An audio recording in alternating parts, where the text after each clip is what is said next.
Well, good morning, church. Good morning. How y'all doing today? Man, God's in the house, isn't he? Oh, that mercy.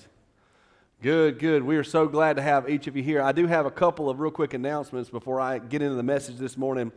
First, Jared forgot to mention that if you're interested in any of those missions he talked about, which I'm super excited about, you're talking about going on six or more trips this year is what they have planned right now for this year.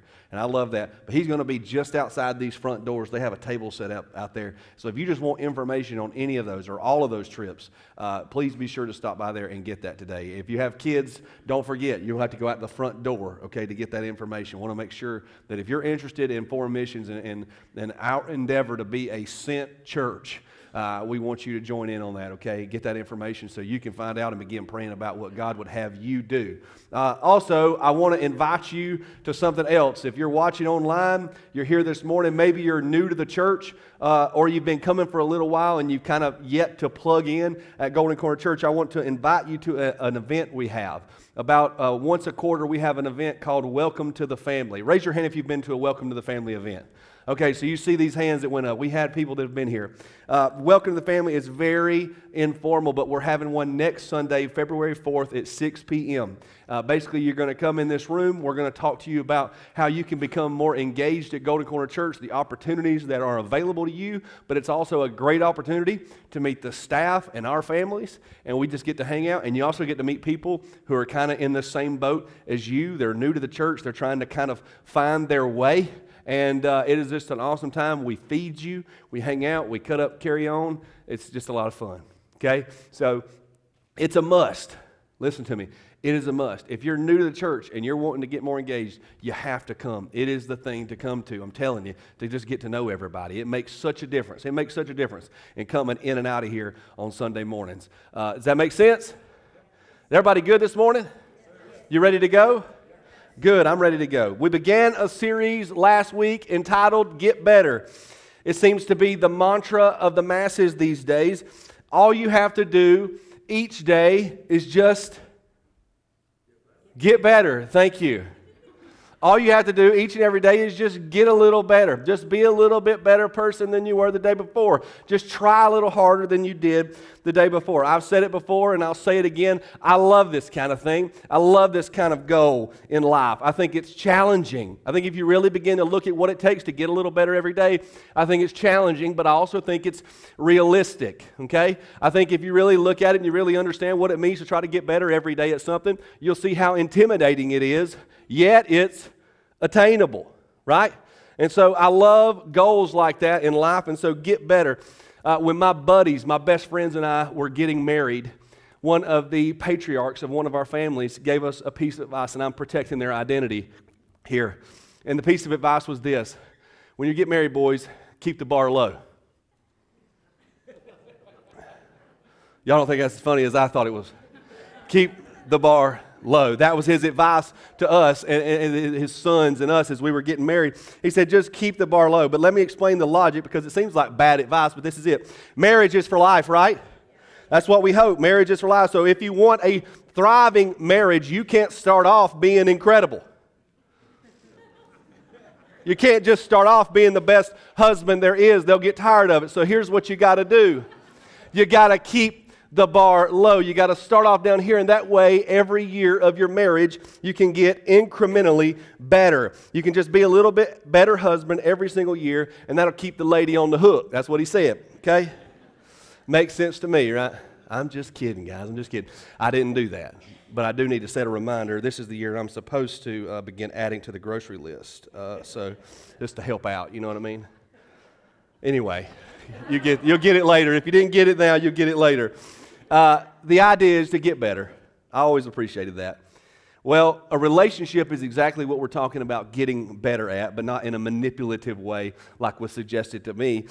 We established if there's one thing in life worth getting better at, it's our relationship with God. Amen? Everybody with me?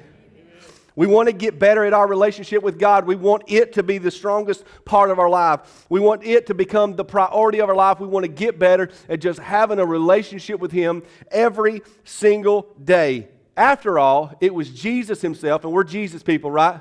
We love Jesus in here. We say, man, Jesus is the man. We want everything that he says, we believe. We want to be all about Jesus. Well, let me tell you what Jesus said. He said the greatest rule in life, the greatest thing you could possibly do with your life is to love God with all of your heart, soul, and mind. That's what he said. He said there is nothing more important in your life than this, that you love God with all of your heart, soul, and mind. And this is what he was saying. The most important thing in your life is supposed to be that you know God, that you love God, that you obey God, that you serve God in your life. He also said something else. It's not just the most important thing. In Matthew chapter 6, verse 33, he said this, and this is our verse for the series. He said, but seek first his kingdom and his righteousness, and all these things will be given to you as well. This is what Jesus was saying. When our relationship with God, when his kingship is and his authority is most important to us in our lives, that God is going to add all these other things. You say, what other things? All these other things we chase. All these other things we pursue and we hope and we spend our lives focused on. This is what the scripture says. It says that God has the power, if you focus on your relationship with him, if that's the priority of your life, he has the power to give you all of those things. Do you understand that? All this stuff you work so hard for, all this stuff that you chase, he says, if you will just put me first, if your relationship with me is the most important thing in your life, I'm going to give you all of these things as well. That's what it says. So the way I see it, the most important thing is also the most rewarding thing. You see that? Jesus said the most important thing is the most rewarding thing. So why would we not want that relationship to be in the best condition possible? So last week we established we have one goal this year. One goal in 2024, and it is this: get better with God. Everybody with me? Get better with God. So how do we start? What do we do? What we decided last week is this: is we're going to find some areas in our lives, some things, if we get better at them, that we're going to get better at our relationship with God. And the first thing we wanted to get better at was, okay, guys, listen. This is a live streamed event. You know, they can't hear you if you go starting. You know what I'm saying? They can only hear you if you say starting. So what are we going to get better at? Starting. Thank you. See, they heard that. Thank you. We're going to get better at starting. Here's what we discovered last week. In order to get better at starting, there's some internal things that have to happen in order for us to begin this journey exactly the way we're supposed to. You remember what they are. The first one was you need to know who you are. Look, y'all got a little pep in your step. Good. Wake up. If you need a cup of coffee, go and get it. You can hear me out there too. Know who you are. The step one is on any journey is you got to know who you are, but specifically in your relationship with Christ, you have to know who you are. As we looked at the calling of one of Jesus' disciples, Peter, we discovered some realizations that Peter had that are necessary in starting this relationship off on the right foot. And the first was, you got to know who you are. You have to have a healthy, humble view of yourself. Upon witnessing the power of Jesus, the power of God in Jesus, Peter reached a conclusion. You remember what it was? I am a sinful man. I am so bad, Jesus, that you have to get away from me. That's how bad I am. Peter reached a conclusion. I am a sinful man. He saw how sinful he was because of how great and how wonderful Jesus was. That realization, church, listen to me, is essential in starting well. When you see the sinner that you are, it's going to do some things for you. First, it's going to ensure that you never forget how great God is. And I want to tell you, in the relationship with Him, nothing is more important than you always having God exactly where He needs to be. But you won't just recognize how great God is, you're also going to recognize how incredible His grace is.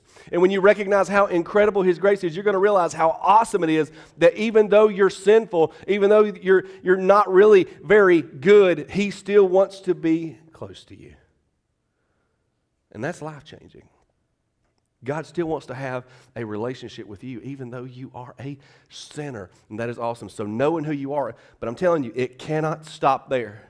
It cannot stop there. You can't just know who you are and that be the end of it. There's a second part, and we see it in that story with Peter. You have to see who you could be. You have to know who you are, but you also have to see who you could be. Jesus looked at Peter and he said, I can change you into something better. Do you remember that, church? He said, I can change you into something better. That promise from Jesus spurred Peter to leave everything he knew behind in order to follow Jesus, in order to just make his relationship with Christ the most important thing in his life. Following Jesus everywhere he went was now, the commitment of his life. But he saw who he could be, and he was interested in seeing who is this better version of me Jesus says he could make. I've got to see it. It's one thing to recognize who you are, and I think it's important, but it is a whole other thing to believe what Jesus could do with you.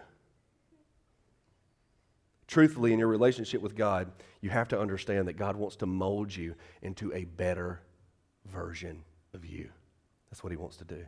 And I believe whenever you see that, whenever you truly grasp that Jesus could do something incredible, something far greater with you than you ever imagined, when you grasp that, I'm telling you, you will go where he goes. You will begin the journey that you're supposed to be on. You will start exactly the way you were meant to start. Everybody caught up? Everybody ready? All right, good. So what's next? How else could we get better? For that and all of the messages in this series, we're going to be sticking with the disciple Peter as he discovers what it means to have a deep, meaningful, eventful, crazy relationship with God in the person of Jesus Christ. So we're going to be sticking with Peter this whole series. You with me? So if you want to, you can turn in your Bibles to Matthew chapter 14. That's where we're going to be today. That's a story I got to tell you. Matthew chapter 14, and we're going to pick up following what is known as the feeding of the 5,000. Do y'all know this story in the Bible? Raise your hands if you know it real quick. The feeding of the 5,000 is a story where Jesus takes and multiplies 2 fish and 5 loaves in order to feed 5,000 men and their families. He's got these 2 little small fish, he's got these 5 loaves, and he is able to feed 5,000 men and their families, all sitting around through his disciples. He just keeps handing it to them, and they keep taking baskets, and they end up with 12 baskets left over. So these disciples, Peter as well, had just witnessed maybe one of the craziest miracles of provision you could ever imagine. I mean, they watched this unfold in their very eyes. And Jesus, he's tired from all this miracling, okay? He's tired. And so Jesus, we're told, the crowd begins to disperse. And so Jesus sends his disciples out on a boat. And he says, hey guys, I just want y'all to go out in the lake. I'll catch up with you later. And they were fishermen. Peter was a seasoned fisherman. They head out onto the sea there. And Jesus goes up to a mountain to pray. And that's right there is where we're going to pick up verse 23. So Jesus is alone. He's praying. It says, later that night, he was there alone. And the boat was already a considerable distance from land. And I always imagine this, Jesus could see them out in the sea. I don't know why, I just imagine he's went up on a mountain where he can see the whole sea, and he's watching them out there. And it says they're considerable distance from the land, buffeted, that's buffeted, not buffeted, guys, that's a whole other thing, by the waves, because the wind was against it. Now, real quick, I want to make sure that you understand this is an important piece of this story, because this is meant to tell us that this is not smooth sailing, okay? The disciples aren't just out there just gloosh, gloosh, just sitting in the middle of the sea just having a good time. No. Buffeted means that the waves were bouncing against the side, smashing the side of their little raft, their boat, out there in the middle, repeatedly and violently. When you look the word up, that's what it means. They were being hit by these waves repeatedly and violently. So these guys are having kind of a rough time, which tells you a whole thing about what Jesus will do to you in your life. He says, yeah, go on out to sea, guys, have a good day. And then they're out there fighting for their lives anyway. They're not in a full storm. It doesn't describe it as a storm, but it's rough. It's rough water. The high seas, that's what they say back at the docks. Anyway. Verse 25, it says this, shortly before dawn, so just before sun was coming up, early morning, maybe it's gray outside. Before dawn, Jesus went out to them walking on the lake. You caught that, Sherry, right? Good to see you, by the way. Walking on the lake. Jesus just decides, oh yeah, I want to go catch up with my boys, I'm going to go hang with my dudes. And he just starts walking out to them on the water. Right? He just starts walking on the water to them. Well, look what happens. I'm sure he's thinking, this is going to be great, going to surprise them. It's going to be an awesome time. Verse 26 says, when the disciples saw him walking on the lake, they were terrified. It's a ghost, they said. And they cried out in fear. One of them screamed like a girl. You know what I mean? I just believe that with all this saw and just let it fly, you know?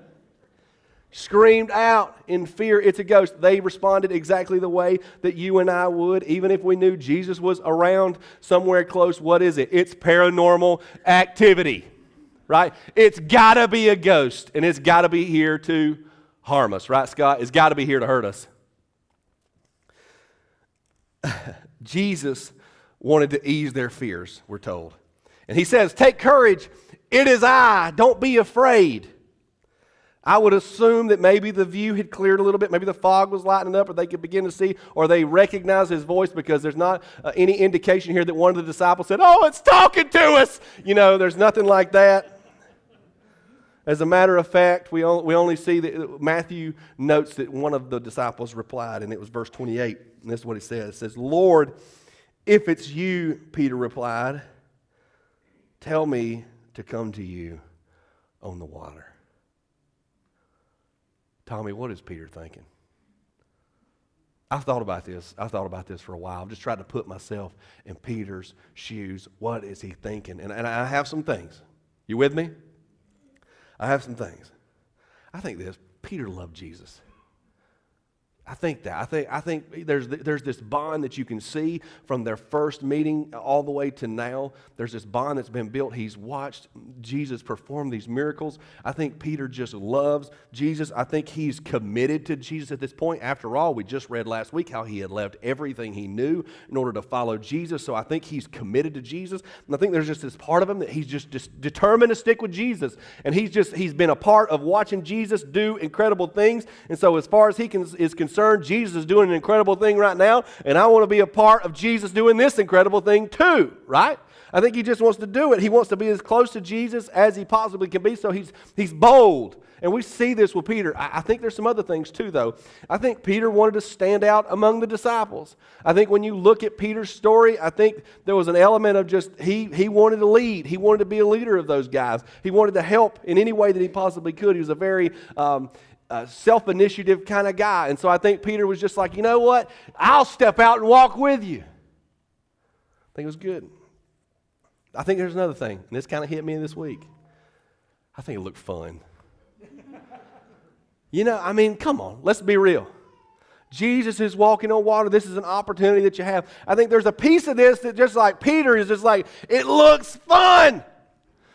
I'm sure that Jesus made it look easy. Right? I don't see Jesus like walking on the water, like stumbling. You know what I mean? Like Jesus is gliding out there. You know what I'm saying? Like he's just doing his thing. And so Peter's looking at that, and Peter's like, I want to do that. It looks awesome. He wants to go where Jesus is going. He wants to do what Jesus is doing. He wants to live like Jesus is living. That's what Peter wants to do. So he asks, if it's you, tell me to come out to you. And Jesus replies, he says, come on. And in my mind, he said, come on, big boy. But he just says, come on, come. It says, then Peter got down out of the boat. Listen to me. Everybody with me? Then Peter got down out of the boat, walked on the water, and came toward Jesus. So he steps out of the boat, and he takes a step or two toward Jesus, right? So listen to me. That's awesome. Then there's a word in verse 30 that begins, look at this, but.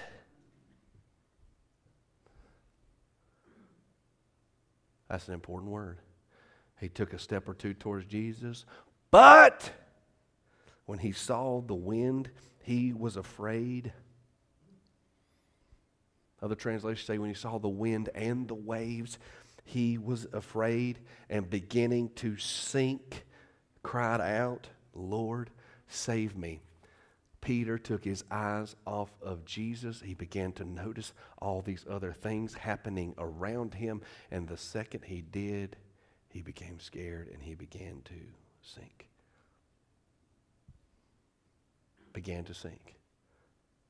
So I don't know how you see this in your mind. Obviously, it wasn't a just douche. You know what I mean? Like he didn't take his eyes off, just gone, but he began to sink in the water at some speed.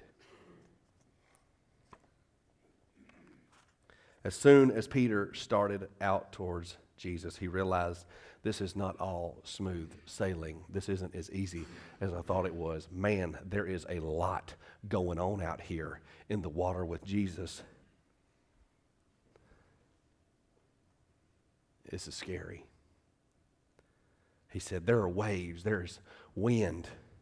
And he became afraid, and this fear gripped him, and the Bible tells us he began to sink. In verse 31, as Peter began to sink, this is what it said, immediately Jesus reached out his hand and caught him. And he said, you of little faith, he said, why did you doubt? All right, stick with me. According to Jesus, Peter's faith failed. Peter doubted. You see that? According to Jesus, the problem here was faith. The problem here was doubt. Peter stalled mid-walk. The fear crept in, and I believe this thought came to Peter, I shouldn't be here. Right?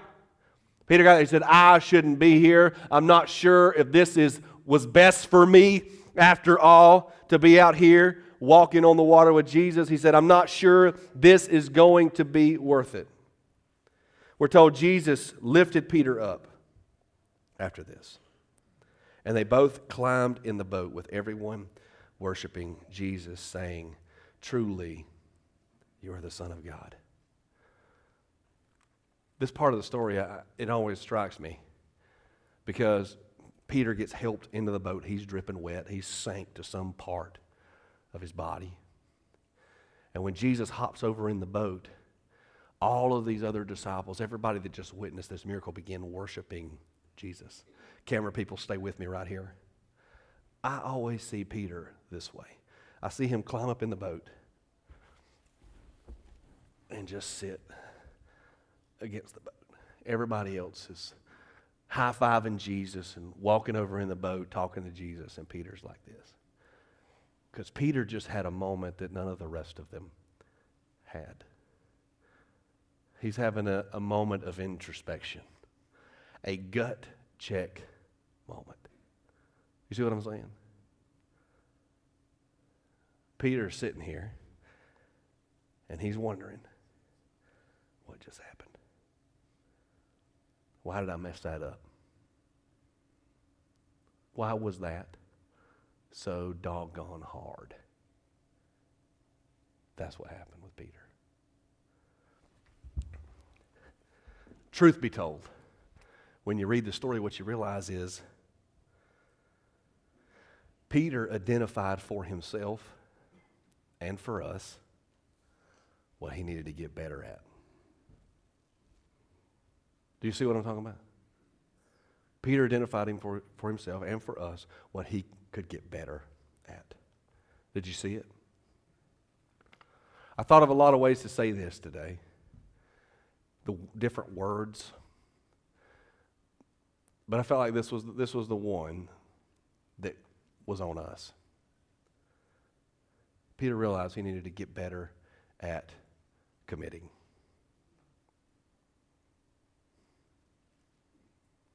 I thought about words like focusing or following, but truth be told, Peter needed to get better at committing. Peter decided when he was on that boat that he was going to go with Jesus and to Jesus. Right? And when he jumped over that boat, all of a sudden he became distracted. To keep up with Jesus, to follow Jesus out into the water, to do what Jesus is doing, to live like Jesus is doing, requires tremendous commitment. To have a relationship with God, for instance, is going to require tremendous commitment. I believe Peter entered that water excitedly and expectantly, believing it was going to be awesome. And for a brief step or two, it probably was, but. Right? That's what the story said, but. But then Peter's eyes drifted. They moved off of Jesus, and when he saw the nature, the condition of the wind and waves, when he felt the uncertainty of the water beneath his feet, he became distracted by the noise all around him. All of a sudden, Peter was a little less committed than he was than when he went over the bow of the boat. Everybody with me? Fear swept over him, and he was no longer willing to take another step, to take the next step towards Jesus, to keep his eyes on him. His senses were flooded with all of these other things going on around him, and he began to sink down under the water. The commitment that Peter showed when he hopped over the bow of the boat was tested, and it was found wanting. Peter was distracted by dangers, the unknown, and the noise, and Peter doubted. How did he doubt? I don't know. We're not told. Perhaps he doubted if Jesus was really Jesus for a second. Perhaps he doubted whether Jesus would protect him if something were to happen. Perhaps he doubted whether it was best for him to be on the water with Jesus. Perhaps he doubted if it was going to be worth it at all. If what he was experiencing and the fear that he had, whether any of that was worth it. But that doubt revealed a lack of faith. And that's why he began to sink. Y'all understand I'm not judging, right? Everybody get it? I'm not judging Peter. I have always found his zeal in this story inspirational. And I've always found his failure very relatable. It's really both his zeal and his failure that I value in this story, because I've experienced this in my own life. I've read this in other people's lives in the Bible, and I've seen it in the lives of people around me. Everybody with me this morning? What follows the excitement and the wishful expectations of stepping out into the waters of a relationship with God is a bombardment of wind and waves. Plenty of things to distract you and be deathly afraid of. Can I say that to you again?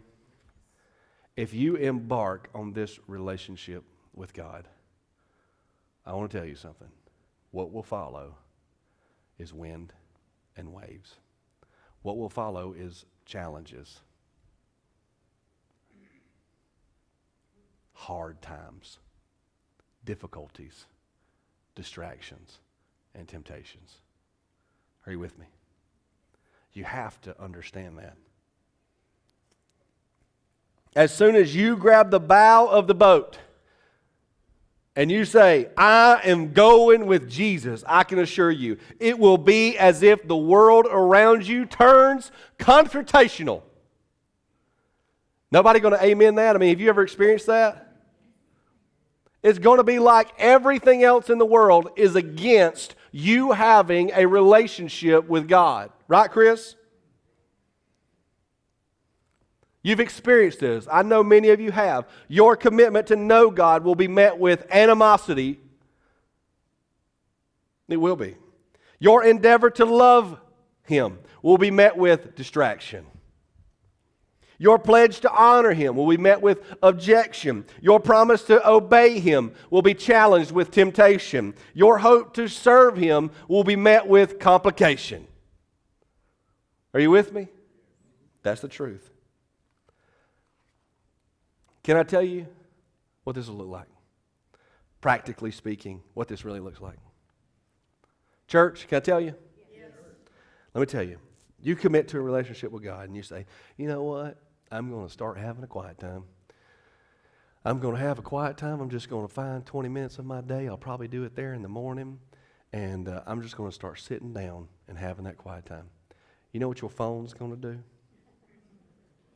It's going to just decide to start notifying you about all sorts of things. You got an email from work. You got a call from somebody. Such and such had this happen. It's going to be sick. You're going to have to navigate this. That's what it's going to look like. But I'm telling you, that's the light stuff. That's the light stuff. I'm telling you, you decide, you say, oh, you know what? They're doing this class at church on Wednesday nights. We're going to go to this class. And it's only 4 weeks. We can do that. We can make that happen, but we feel like it's important. It's going to help us grow. You commit to that class. I want to tell you what, your kid's going to be sick 3 out of 4 of those. Guaranteed. They're just getting sick on Wednesdays. We don't know why that is. They're healthy Monday, Tuesday, Thursday, Friday, Saturday, Sunday. Wednesday nights, for some reason, they are throwing up every Wednesday. That's what it's going to be like. You think I'm joking? I've seen it happen. Your work is going to add shifts. Somebody's going to walk out the door and quit, and you're going to have to do their job too. They're going to turn, they say, no, we got all these orders. We got to work 7 days, not 6.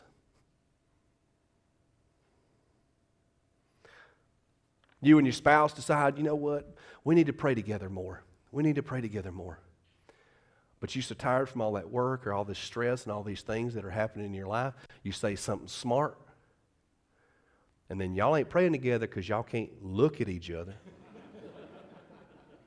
You see what I'm saying? Y'all ain't working on that. You got all sorts of things, man. Someone in your extended family has an absolute meltdown. I'm talking about those kind of family problems that just suck you in, steal all the life out of you, steal all the energy out of you. And instead of ever sitting around and talking about good things or talking about God things or just getting to have quiet time together or any of those things that you were hoping to do, all you're doing is constantly analyzing this awful situation that you've got going on in your life. And all you want to do is just get better at a relationship with God. Y'all with me? That's the way it looks. That's what happens.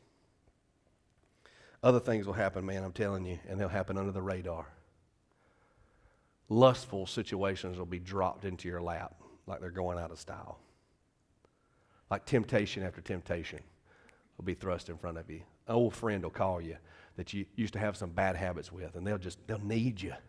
They'll just need you. Can we just go hang out? Can we just go do some things together? The world's going to do everything in its power to get in the way, and the enemy to get in the way of you having the relationship with God that you really say you want. At the end of all of this stuff, and I'm telling you, there's so many things I can't possibly sit up here and not try to come up with all the situations. At the end of all of it, you'll feel so dejected, so overwhelmed, so overrun, so distracted that just sitting down and having a reasonable prayer time with God will be impossible. You couldn't think straight if you wanted to. You don't even know where to begin to ask Him anything, so you just don't do it. Does that sound familiar? The noise picked up, the distractions came, the fear swept in from all angles, and doubt entered your mind if any of this was worth it, if this was truly best for you. You just don't have time for it. And next thing you know, your relationship with God is stalled. You thought you were going for a walk with Christ. Do you understand what I'm saying? You thought you were going on a walk with Christ, and next thing you know, splish splash, you are taking a bath. That's what I'm saying. That's what happens. So how do you get better at committing? How do you hop over that boat and make it to Him and stick with Him? How do you do that? This will be my advice to you. Expect resistance. Expect it. Now, it's one thing, and listen to me. Are you with me? When I say expect resistance, this is what I'm saying. Be ready. Be ready. You have to expect resistance to you having a better relationship with God. You cannot leave here this morning all pumped up and full of juice thinking that it's going to be easy out there. It's not. The world is going to do everything it can to keep you from having that relationship with God that you so desperately want. That's what it's going to do. All of those things are happening. You say, well, how, Tim, what does it mean if I just expect this resistance? What does it mean to be ready? What are you talking about? This is what I'm saying. You better chunk that phone somewhere. If you're planning on having a quiet time, you better chuck that phone somewhere where it is nowhere all devices are thrown away. in order for you to have that 15 minutes of quiet time if that's what you want. You better go ahead and sit down and talk to your spouse and say, hey, even when I make you mad, which is most certainly going to happen, hon, even when I make you mad, how are we going to make sure we're still praying? How are we going to make sure we're where we're supposed to be? When the kids' ball game runs late and it's 10 p.m. and y'all haven't done anything, hadn't had anything, man, turn that car ride home into a time with God, with your family. Like you can figure out how to navigate this if you go into it knowing this is going to be a fight. If you go into it knowing I'm going to have resistance each and every day to me having this thing that I want, it's going to be hard, and I know that. You got to get better at committing. I'm telling you, the thing to do is expect resistance. We'll tell this story real quick. When I was younger, I rodeoed, okay, a little bit. And the event that I did was called shoot dogging. And if you don't know how that works, it's like steer wrestling, but from the ground, they basically put you in the buck and shoot with a steer, and you put your arms around its neck. They're about 200 to 250 pound steers. And then you nod your head, and they open the gate. And when they open the gate, the steer wants to leave. Okay, he wants to go somewhere. And so you have your arms around the steer, and you get out into the arena, and there's a white chalk line about 10, 15 feet out in the arena. You're not allowed to impede the steer's running until you get past that chalk line. But as soon as you break the threshold of that chalk line, you hook the right horn, you hook the nose, and you throw the steer on its side, right? Well, when I was participating in this event, I was about 13 years old. I weighed about $110. Y'all do the math on that, okay? Even when I was doing good, it was not good. You know what I'm saying? I was not doing great. But my first year I ever did it, I made it to the finals, okay? The finals rodeo, the junior finals rodeo. And I was so excited because it's a bigger venue, it's a lot more people, it's a cool place to get to go. You know, they have them in different places every weekend. So I was so excited to get to participate in this. I'm pretty sure it was just because we paid enough fees for me to be justified to go or something. But anyway, I was excited. And so we got there, and it was the finals rodeo. And so me and my buddies, we walked back to the pens behind the chutes, and we were surveying the stock. Okay, if you don't know what that means, we were looking at the steers that they had brought that we were going to be competing with. And so we walk out there, and it turns out, as we're walking to the panels, I'll never forget, I was like, wow, they look bigger. And as we got up there and kind of propped up on the panels, you're like, wow, they are bigger. They're what we call roping steers, which means their necks were bigger, their bodies were bigger. They probably were bigger than the steers I was used to by about 50 to 75 pounds. So we're looking, and we're kind of talking back and forth, and we're complaining. About that time, this old cowboy comes up, and he hears us complaining, you know. And he looks at us, and he looks at me. I was the smallest by far. He looks at me, and he looks at the steer. He looks at me. He looks at the steer. And here's what he said. He said, well, if you can hang on long enough, maybe he'll get tired and just want to lay down for the night. I'll never forget he said that. And listen, he wasn't making fun of me, and even though we all got a good laugh out of it, and he wasn't trying to, make me feel bad or anything, I'm telling you, his words were a word of warning to me. His words were telling me what was going to be necessary. If I had any chance of throwing that steer, I was going to have to hang on for dear life. I had to go into this thing knowing how big of a fight it was going to be. In order to slow that thing down, it was just going to have to drag a 110-pound me around its neck for quite a while, and then maybe it'd just lay down. And I know what you're thinking. You're saying, Tim, have you ever experienced that in your life? Well, in my relationship with God, I have. When those times of resistance have been the strongest, and I have chosen to be prepared and know that it's going to be a fight. And I do everything in my power to keep my focus on Jesus, to make sure that me and my wife and my family, no matter how busy or no matter how much junk or no matter how much stuff is going around us in our bubble, that we're doing everything we can to make that center and that the priority. And we get that time, that personal time. We pray together and we do those things. I'm telling you, all of a sudden there'll just be these moments where there's no wind and there are no waves, and it's just you and God, and you're just walking around, and it's incredible. You will discover that His grace is sufficient, and there'll be these times. And then that resistance will come back. There will be resistance again. I have experienced that in my relationship with God. Now that steer whipped me from one end of that arena all the way to the other until the buzzer rang and they said, just let go of it. Just let it go. But in my relationship with God, I'm telling you, if you go into this expecting there to be resistance, don't be caught off guard by it. Understand that is precisely when, that is exactly when you have to stay focused on Him. That's when it matters most. You got it? Let me pray for you. Father, I thank you for this church. I thank you for each and every person that is here. And this is my prayer for us. We got to know who we are. God, we got to start this thing off humbled. We are sinners. We got to know who we are, God. We got to see who we could be. I know this. There is a better Tim out there. There's a better Chris. There's a better Anita. There's a better Donnie. And you are wanting to mold us into those people.